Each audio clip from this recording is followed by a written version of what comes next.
Olá pessoal, sou o professor Rossi e vamos para a nossa aula de fundações. Bora lá! Fundações. Toda e qualquer construção, seja de pequeno, médio ou de grande porte, eles requerem uma estrutura de apoio que denominamos ou nós chamamos de fundação, pessoal. As fundações, ela tem a função aí de transmitir o peso da estrutura à superfície do terreno. Claro, onde as nossas construções são apoiadas? No solo, não é mesmo, pessoal? Então, toda solicitação, todo peso vai passar aí ou ser transmitido para o nosso solo, para a superfície, ok? Então temos aí a segurança contra a ruptura das peças estruturais, que são as vigas, pilares e lajes. Elas têm que ser bem dimensionadas para suportar e transmitir todo esse peso para a superfície do solo. Então temos aí também a segurança contra a ruptura do terreno. Como assim? Isso mesmo, né, pessoal? Eu vou fazer aí uma big de uma construção em um terreno, em um solo, onde a sua capacidade de receber cargas é pequena? Não, né? O que vai acontecer se eu fizer isso? Meu solo não vai aguentar e vai afundar, ok? E minha estrutura vai cair, beleza? Então, há necessidade do conhecimento da resistência do meu solo, galera. Então, nós temos que ter aí esse conhecimento. Então, por que aí enterrar as fundações, pessoal? Primeiro, para evitar aí o escorregamento lateral. Isso mesmo. O meu solo ele pode haver aí um escorregamento e minha obra vir aí a desmoronar. E também para eliminar ou remover aí as camadas superficiais do terreno de baixa resistência, ok? Isso mesmo, as primeiras camadas elas não apresentam muita resistência, tá, pessoal? Então, às vezes, nós temos que retirar ou adentrar aí com a fundação no meu solo mais profundamente para apoiar minha estrutura, ok? Às vezes, a maioria das vezes, em rochas que estão no meu subsolo. Então, para início de qualquer planejamento de projeto estrutural residencial e predial, um dos pontos básicos é fazer aí a verificação do terreno de modo global. Isto é, sua posição norte-sul, ver aí a insolação, né, pessoal? Planta topográfica, planaltimétrica, para ver aí o meu nível do meu solo, né? E o tipo de solo. Para isso, eu tenho que fazer o que nós chamamos de sondagem do solo, tá, pessoal? Então, de uma análise cuidadosa, pode mostrar aí se um terreno ele tem o solo altamente compressível, exigindo assim uma consolidação prévia. De uma sondagem que tem por objetivo verificar aí a natureza do solo, a espessura das camadas, ou seja, sua estratificação. Nossa, professor, o que é estratificação?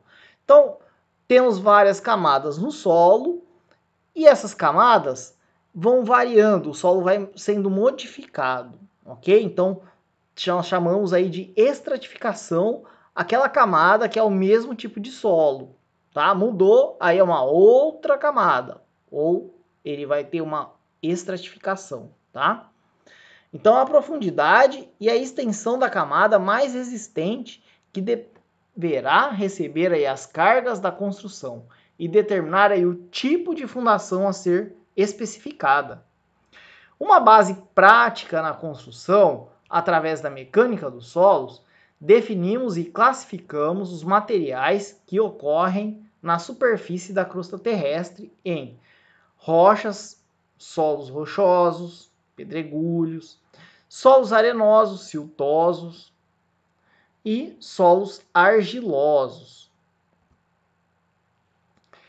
Então temos aí o procedimento básico antes de decidir pelo tipo de fundação em um terreno.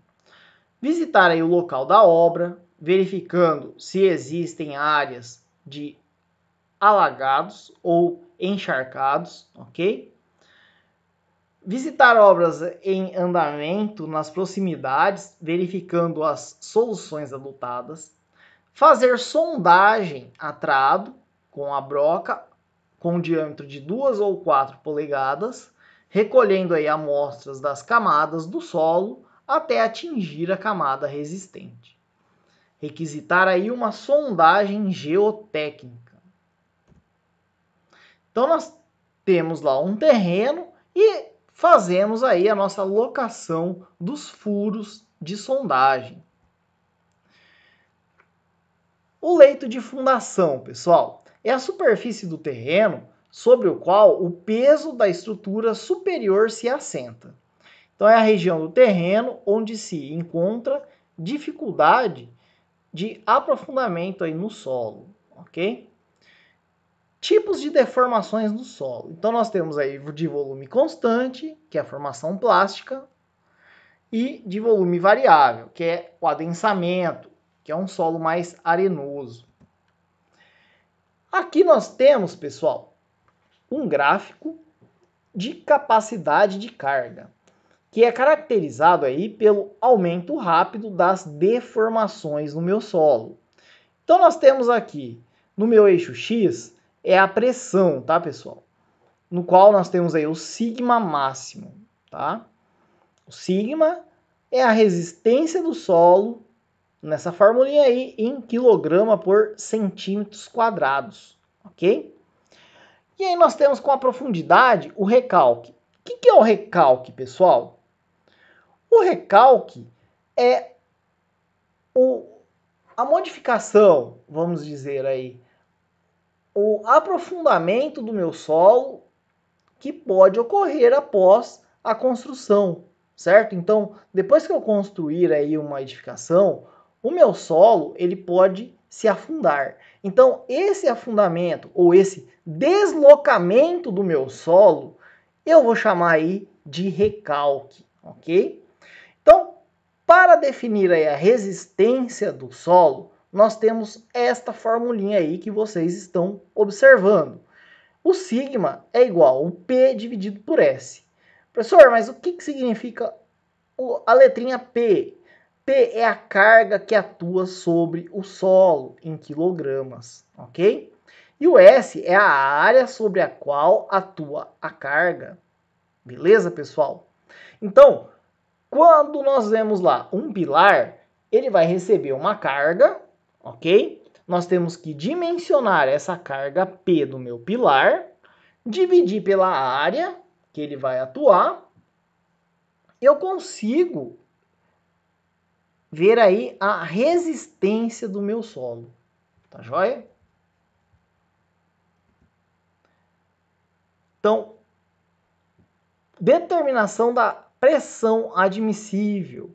Nós temos, por meio de teorias de mecânica dos solos, por meio de provas de carga de placas e por meios empíricos, ok?